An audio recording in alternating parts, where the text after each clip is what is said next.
আসসালামু আলাইকুম। Hello everyone. আজকের এই ভিডিওতে দেখাবো নগদ অ্যাকাউন্টের পিন নাম্বার কিভাবে পরিবর্তন করতে হয়। অনেক সময় এমন হতে পারে যে আপনার নগদ অ্যাকাউন্টের পিন নাম্বার অন্য কেউ দেখে ফেলছে।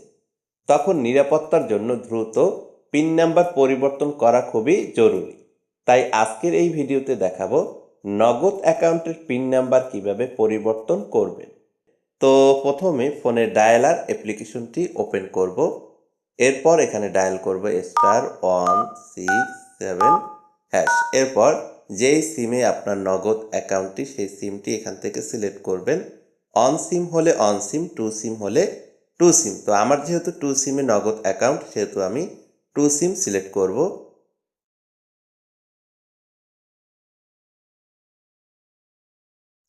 এরপর একদম নিচের দিকে দেখতে পাচ্ছেন ৮ নাম্বারে পিন রিসেট। তো আমি এখন এখানে ৮ নাম্বার উঠিয়ে দিব।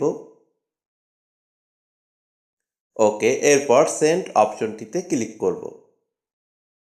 সেন্ড অপশনটিতে ক্লিক করে দেওয়ার পর এখানে দেখতে পাচ্ছেন ১ নাম্বারে ফরগেট পিন, এরপর ২ নাম্বারে দেখতে পাচ্ছেন চেঞ্জ পিন। তো আমরা যেহেতু নগদ অ্যাকাউন্টের পিন নাম্বার চেঞ্জ করব বা পরিবর্তন করব সেহেতু এখানে 2 উঠিয়ে দিব।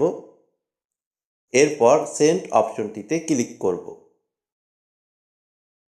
সেন্ড অপশনটিতে ক্লিক করে দেওয়ার পর এখানে দেখতে পাচ্ছেন ইন্টার কারেন্ট পিন নাম্বার। বর্তমান যেই পিন নাম্বারটি ব্যবহার করতেছেন সেই পিন নাম্বারটি এখানে উঠিয়ে দিতে হবে। তো আমি এখন আমার পিন নাম্বারটি উঠিয়ে দেব। ওকে, এরপর এখানে সেন্ড অপশনটিতে ক্লিক করব। সেন্ড অপশনটিতে ক্লিক করে দেওয়ার পর এখানে দেখতে পাচ্ছেন ইন্টার নিউ পিন নাম্বার। তো আপনার নতুন পিন নাম্বারটি এখানে উঠিয়ে দিবে। তো এখানে কিন্তু 1 2 3 4 5 6 7 দিলে হবে না, তাহলে কিন্তু আপনার পিন নাম্বার নিবে। তো এখানে আলাদা আলাদা সংখ্যা দিতে হবে। তো আমি এখন নতুন পিন নাম্বারটি উঠিয়ে দিব।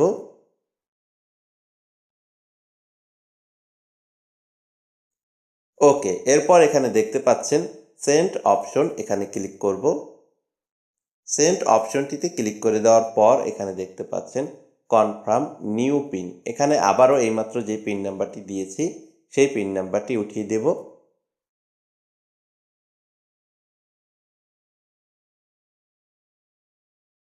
ওকে, এরপর সেন্ড অপশনটিতে ক্লিক করব।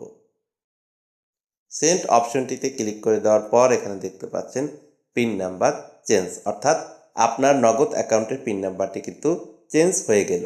তো এখন নিচের দিকে দেখতে পাচ্ছেন 0, আমি এখন 0 উঠিয়ে দিব। এরপর এখানে দেখতে পাচ্ছেন সেন্ড অপশন, এখানে ক্লিক করব। তো দেখতে পাচ্ছেন আবারও মেইন মেনুতে চলে এসেছি। তো এভাবেই নগদ অ্যাকাউন্টের পিন নাম্বার পরিবর্তন করতে হয়।